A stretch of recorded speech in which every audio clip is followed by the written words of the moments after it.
When my father passed away, he entrusted the house to me, but my mother, seeking to build a new family, excluded me from the house. After 15 years, I tried to reclaim the house, but was threatened by her new family, forcing police intervention. I am now 27 years old. My mother, needing to make a good impression on her new family, banished me. She locked me out of our home and forced me to live with my paternal grandparents. Life with my father was wonderful, but sadly, I lost him when I was 7. Because my relationship with my father was so deep, his funeral was excruciating. I remember that moment vividly, and the sadness has not faded. While tormented by the loss, my mother brought home a new partner. I was forced to call this new man Dad, but I could not accept him. I couldn't see him as my father. Months after my father's death, when I first met him, I frequently saw him in my mother's bedroom. I couldn't understand how my mother could move on from my father's death so quickly and start a new life. At that time, I was just 8 years old. They were planning a grand wedding, but it was irrelevant to me. They went for a honeymoon, and I was left with my grandparents. A month passed, and she did not return. I often asked my grandparents when my mother would come to take me home. "Will Mom come to pick me up?" I asked, but there was no answer. However, one day, my mother suddenly returned. I was excited to see her after a long time and immediately hugged her, but she had only come to collect my belongings that were left in the house. Needless to say, being left behind at my grandparents' house, I was enveloped in deep sadness. After that, I continued to live at my grandparents' house. Until I went to high school, my days with them were happy. My mother would appear occasionally, just to tell me how much she loved and cared for me. If she loved me, why did she leave me at my grandparents' house, I sometimes wondered. She gave a vague answer: "Your grandparents are getting old, and I needed to help with daily shopping and chores." It was much later that she admitted the truth. My stepfather had children, and after the marriage, he and his children moved into our house. My room was given to Velma, one of my stepfather's children. My mother began to prioritize this new family over me. It was natural for me to feel angry about this fact. As a result, I began to treat my mother harshly, and our relationship deteriorated. However, after graduating high school, I stopped causing trouble for my mother. I started living alone and often visited my grandparents. They were a saving grace for me, and without them, my childhood would have been ruined. I am now working as an engineer, and I plan to start my own business in a year. To secure the funds, I am considering renting out the house. I haven't mentioned this before, but the house they live in is actually my property. It might be frustrating for my mother and her family, but before my father died, he left me all his assets, including the house. When the will was made public after my father's funeral, I was still young, but it was clear my mother was not pleased. Afterward, she tried to change the will, but she lost every time. The will stated that the house was mine and could not be sold until I turned 21. No one was to touch the property until then.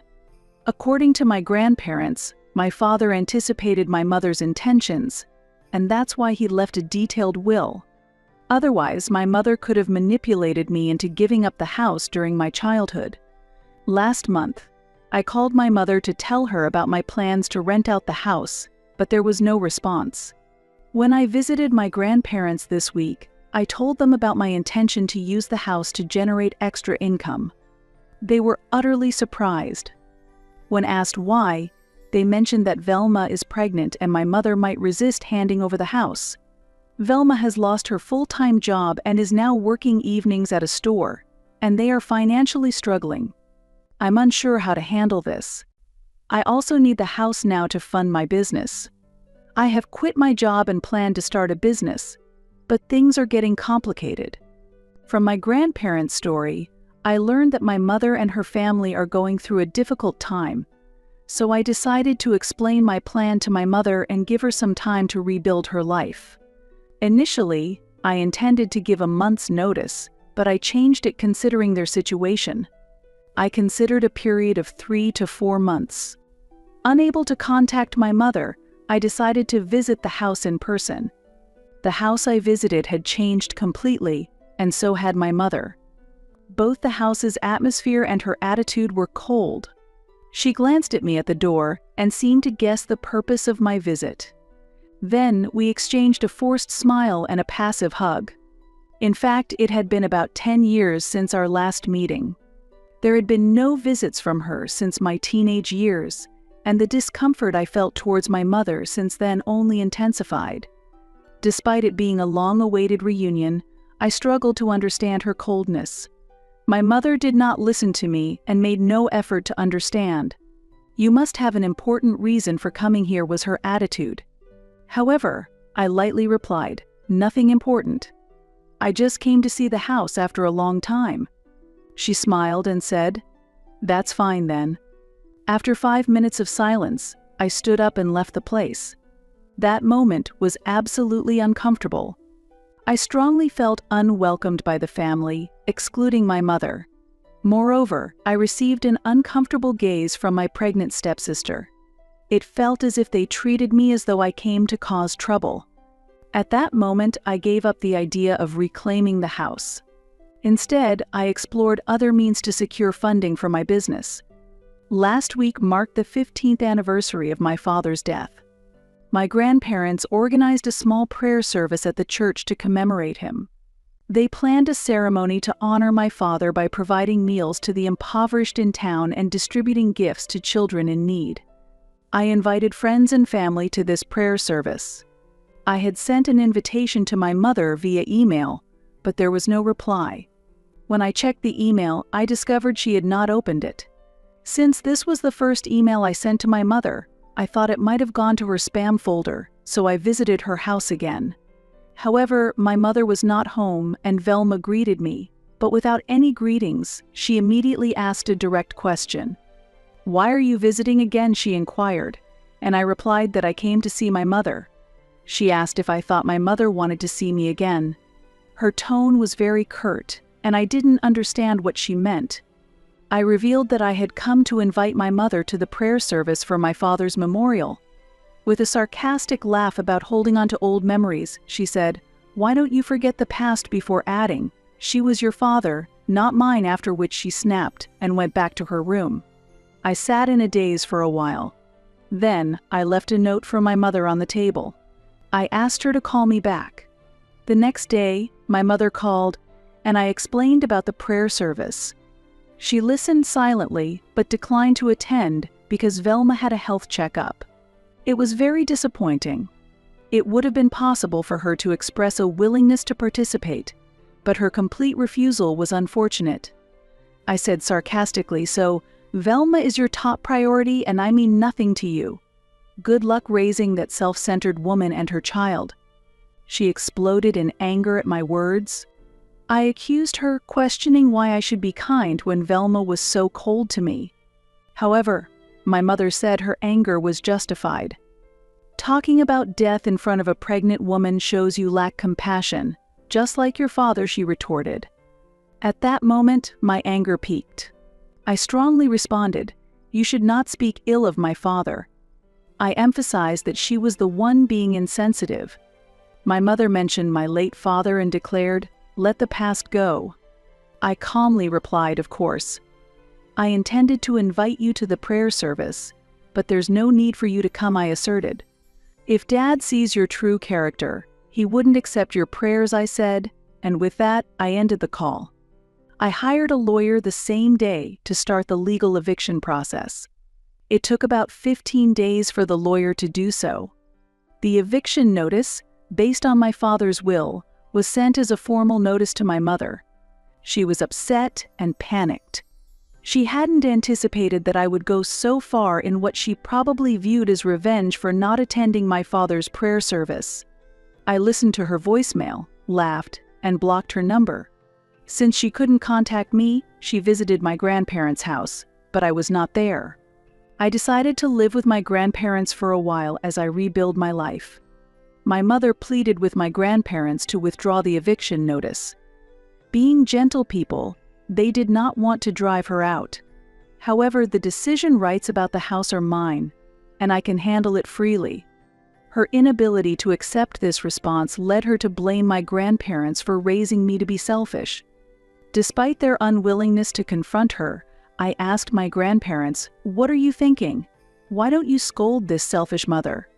They wanted to avoid conflict with her, but I had no intention of avoiding confrontation. I was determined not to keep them in the house even for another day, and notified them of eviction under the national tenancy laws. Technically, they were not renters and did not pay rent. Moreover, I was paying the property taxes, and legally, I had the right to evict them immediately. My deeply religious grandparents urged me to reconsider my plan. They advised me to give them at least a month's notice to find suitable accommodation for religious reasons, especially since there was a pregnant woman involved. "I don't think she deserves that," I said, feeling irritated. "She's also a harmful presence," I argued. My grandparents contended that while she might be at fault, the unborn child was innocent. "Let's refrain from being cruel to that little life," they tried to persuade me.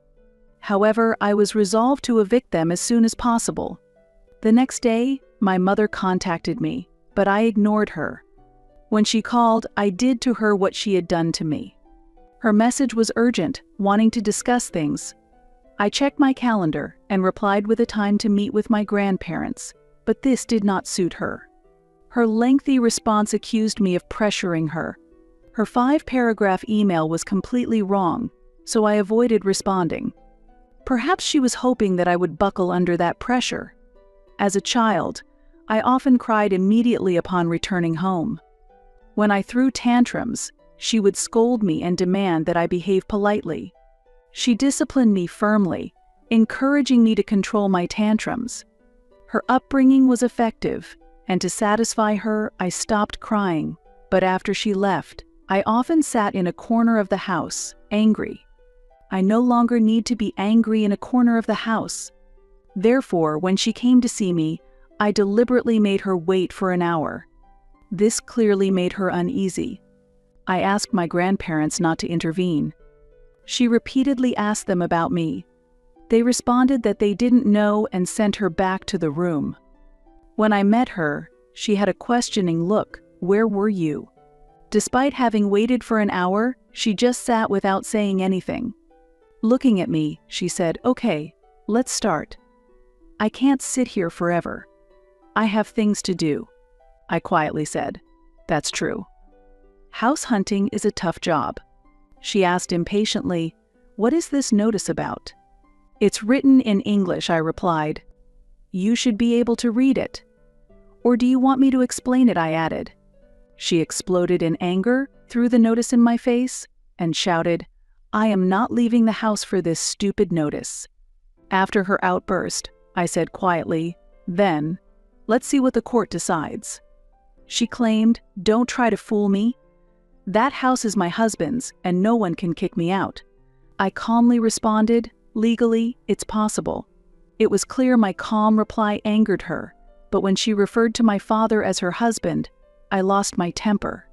"Really, you think he was your husband?" "It all ended when you neglected his prayer service," I said.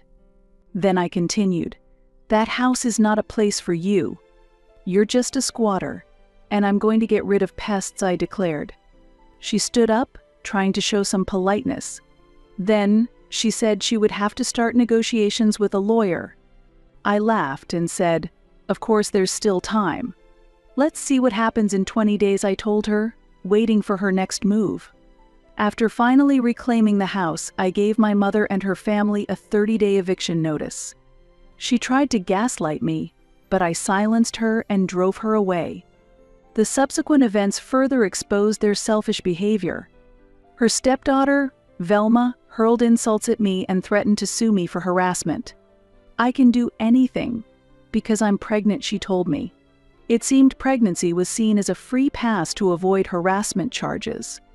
When she attempted to confront my grandparents, I pointed out the surveillance camera installed on the other side of our house and warned her, "If you come here again, you'll be arrested."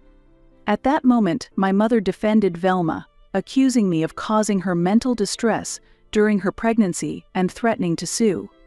I stated that I would leave the judgment to the judge based on the camera recordings. When my mother realized she could no longer solve this by force, she quieted down, began to cry, and questioned why I had become so self-centered, questioning her own parenting. She began to criticize herself for failing as a parent. She brought up my late father, blaming his early death for not providing me with adequate upbringing. I countered. Hold on. If there's any responsibility, it's yours. It's not that the upbringing was wrong, it's that you didn't raise me at all. I was raised by my grandparents, and they did a very good job. You might regret abandoning me. But I'm glad you weren't involved in my upbringing. It's clear how you raised your stepchild. I also pointed out the fact that she was pregnant as a teenager. While I acknowledged that I may have been too harsh morally, my anger got the better of me. As a natural reaction, she exploded in anger at me. Realizing I had gone too far, I then kept quiet. I no longer felt like talking. All I wanted was to reclaim my property. I have let them live rent-free for years, and now I need to rent the house out because I need the money to start my business after quitting my job. I tried to make her understand that I am planning to rent out the house. She expressed her anger, accusing me of kicking out family to let strangers live there. I responded, if they were strangers, at least they would pay rent. I would allow you to stay if you agreed to make payments. She showed anger again at the idea of bringing money into a family matter. I countered. There is no family here. You threw me away like garbage and hardly checked in on me during birthdays, Christmas, or Thanksgiving. You hardly ever showed your face, and even when you did, you never made me feel like I was treated kindly. How should a child react to a mother who acts like that? She tried to manipulate me using various tactics like gaslighting and guilt tripping. When I understood she was just getting angry as usual, I felt fear. Then, she left. You might think they would leave the house. However, that's not the case. In reality, they haven't moved out. Her failure of a husband still hasn't shown up. That foolish man left me a voicemail. Hey, you don't seem to understand who you are messing with. I can overpower you and make you beg. A punch to your face might make you forget about the house issues. If you show up in front of my house again, I'll take you down. He is big and likes to boast about his size. I don't know much about him personally, but my grandparents have warned me not to engage with him. There's no doubt he's a bully. Indeed, but he is also socially ignorant. By threatening me on voicemail, he has inadvertently provided evidence against himself. I chose not to respond to him and wished for someone more powerful to deal with him. On the scheduled eviction day, I went to the police station and filed a complaint about the threats I had received. I had clear and definite evidence, which was more than sufficient to resolve the issue. That day, my lawyer accompanied me to the police station to ensure the eviction proceeded smoothly and to request police escort. Initially, the police were a bit slow to respond, but they eventually did.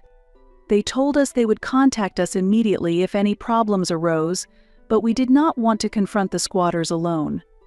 By offering a small cash incentive, we managed to gain their cooperation, and when my lawyer and I arrived at the house, they were unexpectedly cooperative. However, Velma and my mother yelled at us fiercely, and my stepfather appeared with a hockey stick, but he quickly backed off when he saw the police car parked behind our vehicle. The police officer handed them the eviction notice and demanded they leave the premises promptly. They were overconfident that they could evict me and showed no signs of packing up immediately. They even asked the police for an additional month's grace period. I met the police officer's gaze and firmly stated, "That's absolutely impossible." Despite the threats in Velma's pregnancy, they tried to extend any grace period, but I remained calm and firm, stating that I was following all legal procedures properly and was beyond reproach. When they tried to negotiate for just one more day, I firmly replied, 3 hours. This left them visibly displeased. Velma, red-faced with anger, even attempted to charge at me in her fury. As the tension escalated, the police officer shouted authoritatively, "Move it, pack up now." Subsequently, we had fewer face-to-face interactions, and eventually, we all left the scene quietly. I arranged with the police officer to have them hand over the keys at the station. I had to pay an additional fee to the police for this arrangement, but the investment was ultimately worthwhile. Who would want to face off against squatters? To handle this matter, my lawyer strongly recommended obtaining a restraining order against them to prevent them from approaching the property and harassing me or the tenants should they reappear. There is a big possibility that they might attempt to do so. I gladly accepted the suggestion, and the police officer handed over the official restraining order documents to the squatters, detailing the legal ramifications should they violate the order. The tension on their faces was evident, indicating their realization of the seriousness of the situation. Finally, after a long struggle, I managed to reclaim the house and put it up for rent. This allows me to embrace new business opportunities and hopefully start my new venture as soon as possible.